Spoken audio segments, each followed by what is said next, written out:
आप देख रहे हैं पुलिस न्यूज़ पॉइंट, सच की आवाज़ आप तक। आज देश की राजनीतिक समीकरण का इतिहास कुछ अलग ढंग से चल रहा है। 2024 का चुनाव आने वाला है और विपक्ष की पार्टी एकदम सुस्त बैठी हुई है और वहीं पर भारतीय जनता पार्टी का रैली चुनाव प्रचार बहुत तेज़ी से चालू है और कांग्रेस पार्टी के भूतपूर्व अध्यक्ष राहुल गांधी का लोकसभा से 6 साल के लिए निलंबन और 2 साल के लिए सज़ा का ऐलान कर दिया गया है, क्योंकि इसका कारण है कि उनकी जुबानी जंग से भारतीय जनता पार्टी को एक चांस मिल गया है, जिसको लेकर के राहुल गांधी को लोकसभा से सदस्य पद गंवाना पड़ा और 8 साल के लिए लोकसभा या विधानसभा के लिए कोई चुनाव नहीं लड़ सकते हैं। इसी को लेकर के आज भारतीय जनता पार्टी, कांग्रेस पार्टी और राहुल गांधी के ऊपर तंज कस रही है। तस्वीरें देख रहे हैं आप कर्नाटक के दावणगेरे से, जहां पर प्रधानमंत्री नरेंद्र मोदी इस समय मौजूद हैं और विजय संकल्प यात्रा के समापन समारोह में अब से कुछ देर बाद प्रधानमंत्री नरेंद्र मोदी संबोधित करेंगे। प्रधानमंत्री का आपने देखा कि किस तरह से भाजपा कार्यकर्ताओं ने पुष्प वर्षा करके किस तरह से प्रधानमंत्री नरेंद्र मोदी का स्वागत किया। प्रधानमंत्री नरेंद्र मोदी समारोह में शामिल होने के लिए जाते हुए ये तस्वीरें आप देख रहे हैं और लोग हाथ हिला के प्रधानमंत्री का अभिवादन कर रहे हैं और बड़ी संख्या में लोगों ने पुष्प वर्षा करके प्रधानमंत्री नरेंद्र मोदी का अभिनंदन किया। ये तस्वीरें बेहद सुखद तस्वीरें, जिस तरह से प्रधानमंत्री नरेंद्र मोदी की एक झलक पाने के लिए हम देखते हैं हर बार जनता बेताब नजर आती है। प्रधानमंत्री नरेंद्र मोदी का अभिवादन हाथ हिलाकर और प्रधानमंत्री नरेंद्र मोदी भी उसी अंदाज में लोगों का अभिवादन स्वीकार करते हैं। हाथ हिलाकर लोगों का अभिवादन स्वीकार करते प्रधानमंत्री नरेंद्र मोदी। ये तस्वीरें आप देख रहे हैं, भाजपा कार्यकर्ताओं ने जिस तरह से पुष्प वर्षा की और पुष्प वर्षा करके प्रधानमंत्री नरेंद्र मोदी का स्वागत किया। तो ये विजय संकल्प यात्रा का समापन समारोह है, जिसमें शामिल होने के लिए प्रधानमंत्री नरेंद्र मोदी दावणगेरे कर्नाटक में मौजूद हैं।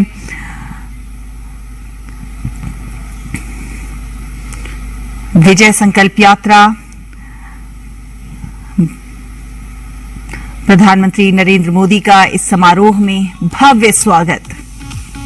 तो प्रधानमंत्री नरेंद्र मोदी का कर्नाटक दौरा कई मायनों में बहुत ज्यादा महत्वपूर्ण है। कई बड़ी सौगातें इस दौरान प्रधानमंत्री नरेंद्र मोदी ने आज भोपाल राजा भोज की नगरी में हमारे जो वरिष्ठ समाज में नेतृत्व करने वाले leaders in all walks of life, उनके साथ बातचीत करने का सौभाग्य मिला है और भारतीय जनता पार्टी के बारे में और हमारे द्वारा किए गए कार्यों के बारे में भी आप सबके साथ चर्चा करने का मुझे सौभाग्य मिला है। जैसा कि विष्णु जी बोल रहे थे कि मेरी इच्छा भोपाल के प्रबुद्ध नागरिक बंधुओं से मिलने का है, उसका मूल उद्देश्य ये रहता है कि जब मैं समाज के नेतृत्व से मिलता हूँ तो हमारी बातें कम समय में एम्प्लीफाई होकर के ज़्यादा से ज़्यादा लोगों तक पहुँचती हैं, क्योंकि आप सब लोग अपने अपने तरीके से समाज को प्रभावित करते हैं और आपको अगर हमारी बात, हमारा काम पसंद आता है तो आप बहुत लोगों तक उसको पहुंचा पाते हैं और इसलिए हमारा काम थोड़ा अच्छा भी हो जाता है और समाज में एक वातावरण बनाने में उसका एक उपयोग रहता है। अभी शिवराज जी ने मध्य प्रदेश के बारे में चर्चा की, कुछ विषयों के बारे में विष्णुदत्त जी ने चर्चा की। सभी चर्चाओं में आपने एक बात देखी होगी कि कुछ समय से राजनीतिक दलों का डिस्कोर्स बदल गया है। पहले समाज में नेतृत्व जो होता था वह हमेशा किसी की बुराई, एक चुनाव में बड़े लुभावने वायदे करना, बाद में भूल जाना, मैनिफेस्टो का कोई अर्थ नहीं होना, वायदे करके वादा खिलाफी करना, ये एक तरीके से प्रजातंत्र में एक नेतृत्व का और पॉलिटिकल पार्टीज का कल्चर बन गया था।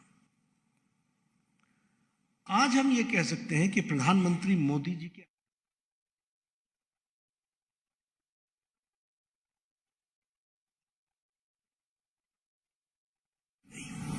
और भारत के राजनीति का डिस्कोर्स भी बदल गया।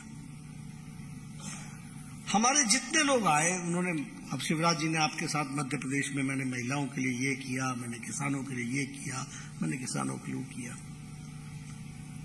ये कहना, अपनी बातों को रखना, रिपोर्ट कार्ड की राजनीति, what we said we do and what we will say we will do it, ये कल्चर पैदा करना ये मोदी जी के कारण हुआ है, ये हमको समझना चाहिए।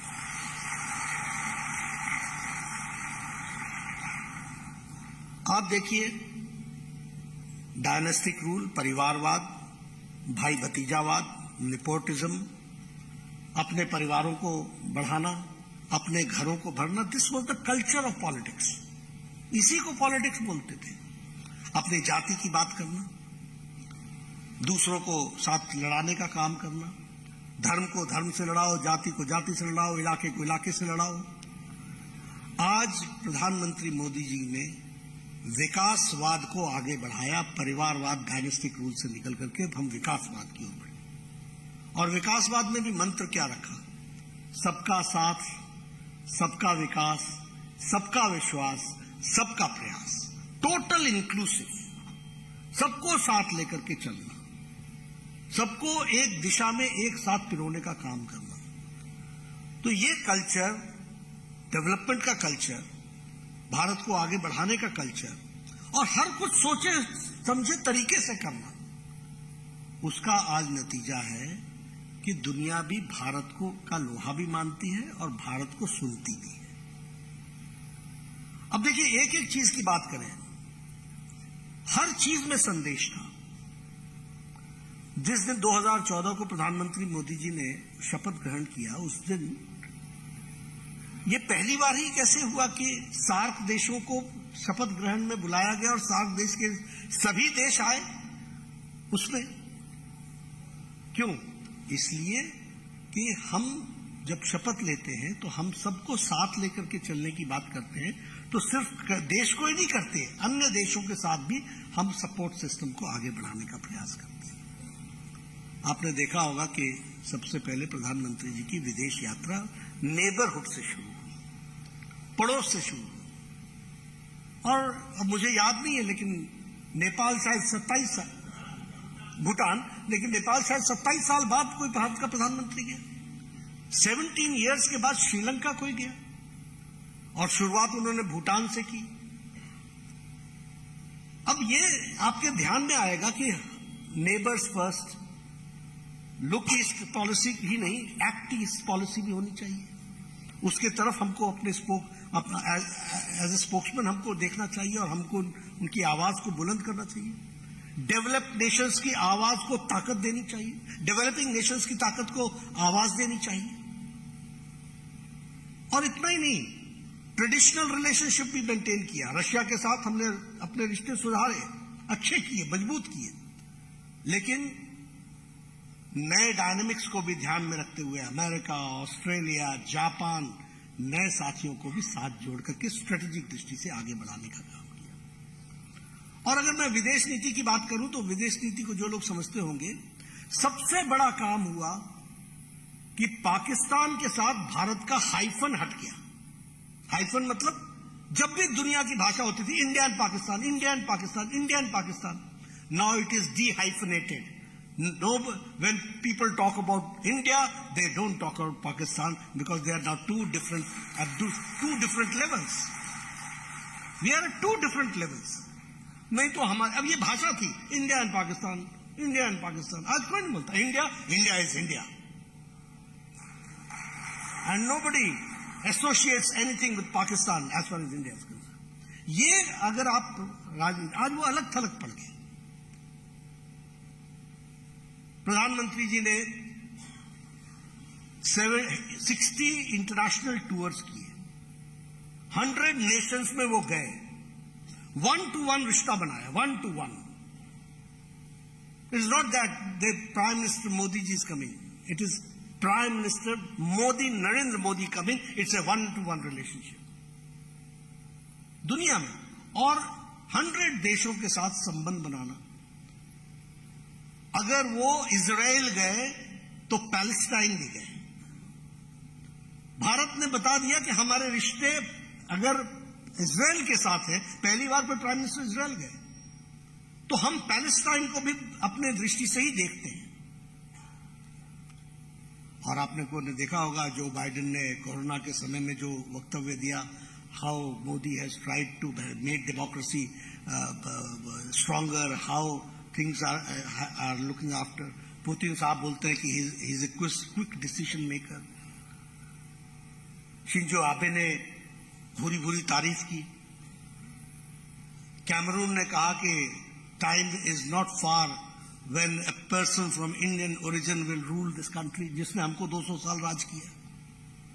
तो ये सारी बातें अगर आप देखेंगे तो हमारे को समझ में आएगा कि इंटरनेशनल रिलेशनशिप में देश की आवाज को पहुंचाने की बात. अभी यूक्रेन से हमारे बच्चे आए, 22,000 बच्चे आए. उन्होंने एक टाइम पर रशिया से बातचीत की, पुतिन से, और एक टाइम पे उन्होंने जेलेंस्की से बातचीत की.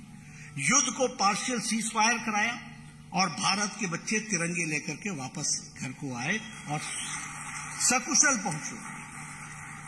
ये हमारे मंत्री लोग, ज्योतिरादित्य जी सिंधिया जी, नरेंद्र तोमर जी, ये सब लोग गए वहां पर वीजा लगा करके उन बच्चों को 114 सॉर्टीज, जिसमें से 90 सॉर्टीज जो थी वो प्राइवेट एयरलाइंस ने की और बाकी इंडियन आर्मी ने की. 22,000 बच्चों को 114 सॉर्टीज में स्वदेश पहुंचाया. यह परिस्थिति आती है. सऊदी अरेबिया में, यूएई में बातचीत करके यमन से होस्टेजेस को छुड़ाया. 9,000 तो दूसरे देशों के होस्टेजेस को छुड़ाया. तो ये जो एक इंटरनेशनल आवाज के रूप में चीज को रखना और प्रधानमंत्री जी का स्तर के लेवल पर सारी चीजों को करना, वो बताता है कि इंटरनेशनल सिचुएशन में आज भारत की स्थिति क्या है. इंटरनेशनल सोलर अलायंस में भारत का विशेष स्थान. COP21 में ओबामा ने तारीफ की that Prime Minister Modi could take the decision and then only because of his positive contribution the decision was taken. COP26 में पंचामृत की बात करना. तो ये सारी बातें बताता है कि आज भारत जब बोलता है तो दुनिया सुनती है, फॉलो करती है.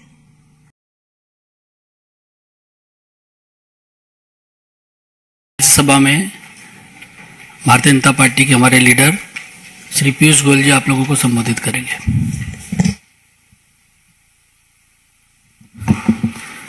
धन्यवाद अनिल जी. मित्रों, बड़ा दुर्भाग्यपूर्ण है कि सदन की कार्रवाई को बार बार कांग्रेस के सदस्य चलने नहीं दे रहे हैं और बहुत ही कानूनी स्पष्ट परिस्थिति होने के बावजूद अनाप शनाप बयान देके विषय को से लोगों को भ्रमित करने की कोशिश कर रहे हैं. कांग्रेस ने कल सत्याग्रह भी किया. ये अलग बात है कि कोई बहुत ज्यादा जनता में उसका उत्साह नहीं दिखा. अलग अलग प्रदेशों से जो खबर आ रही है उसमें कोई लोग नहीं दिखे बड़े पैमाने पे सत्याग्रह करते. आज काले कपड़ों में सदन में आए. कब तक कांग्रेस पार्टी इतनी छोटे स्तर की राजनीति करती रहेगी? मैं पूछना चाहता हूं, चाहे वो सत्याग्रह हो या काले कपड़े पहनने, वो उससे क्या लोकतंत्र के मंदिर को अपमानित करना चाहते हैं? देश के कानून व्यवस्था को अपमानित करना चाहते हैं? क्या वो काले कपड़े जो पिछड़े समाज, जो ओबीसी के लिए अशब्द कहे गए हैं राहुल जी द्वारा, उसको वो जस्टिफाई करना चाहते हैं? क्या जिस कोर्ट ने, न्यायालय ने उनको कन्विक्ट किया है उसके खिलाफ प्रदर्शन था? क्या यह सुप्रीम कोर्ट के खिलाफ प्रदर्शन था जिसने यह निर्णय लिया है कि अगर कोई भी व्यक्ति 2 वर्ष की उसके ऊपर सजा आती है तो वो ऑटोमेटिकली डिस्क्वालीफाई हो जाते हैं। और या वो प्रदर्शन अपने खुद के नेता राहुल गांधी के विरोध में था, जिन्होंने 2013 में वो अध्यादेश और कानून फाड़कर प्रेस के सामने एक प्रकार से नींव रखी, जिसके तहत आज वो ऑटोमेटिकली डिस्क्वालीफाई हो गए। जिस दिन न्यायालय ने यह निर्णय लिया कि उनको 2 साल की सजा मानहानि के इस बहुत ही ओछे बयान के ऊपर, जिससे पूरा ओबीसी समाज देश का व्यतीत है, नाराज है कांग्रेस के ऊपर, राहुल गांधी के ऊपर। और मैं समझता हूं कि ना सदन को, ना सदन के स्पीकर या चेयरमैन को किसी की इसमें कोई डिस्क्रिशन नहीं है। कानून सुप्रीम कोर्ट ने बड़ा स्पष्ट रखा है कि जिस वक्त 2 वर्ष की सजा किसी भी एमपी या एमएलए को होती है, उसी समय से he stands automatically disqualified. Speaker ने तो सिर्फ अपनी जिम्मेदारी निभाई जो उनके पास, जिसमें उनके पास कोई डिस्क्रिशन नहीं है। और यह है लिस्ट, 12 ऐसे और केसेस हैं जो अभी तक ऑटोमेटिकली डिस्क्वालीफाई हुए हैं सुप्रीम कोर्ट के निर्णय के तहत। आपको ध्यान होगा, सबसे पहले तो 2013 से यह मामला चल रहा है। 2013 में लालू प्रसाद यादव जी, रशीद मसूद जी, जगदीश शर्मा जी, और ये 3 अलग अलग पार्टी के हैं। लालू प्रसाद यादव आरजेडी के, रशीद मसूद कांग्रेस के, जगदीश शर्मा जेडीयू के, ऐसे ही सेल्व गणपति डीएमके के, मोहम्मद फैजल एनसीपी के हाल में ही डिस्क्वालीफाई हुए, अब्दुल्ला आजम खान समाजवादी पार्टी के, तो 6 अलग अलग पार्टी के तो सांसद डिस्क्वालीफाई हुए। उस समय क्या कोई आंदोलन तो दिखा नहीं, कोई काले कपड़े में दिखा नहीं, कोई सत्याग्रह में पे नहीं दिखा।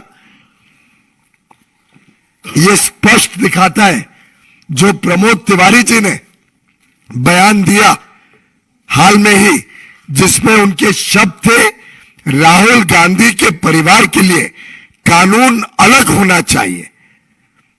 और यह भी कहते हैं सेंटेंस में अलग होना चाहिए, कन्विक्शन में नहीं।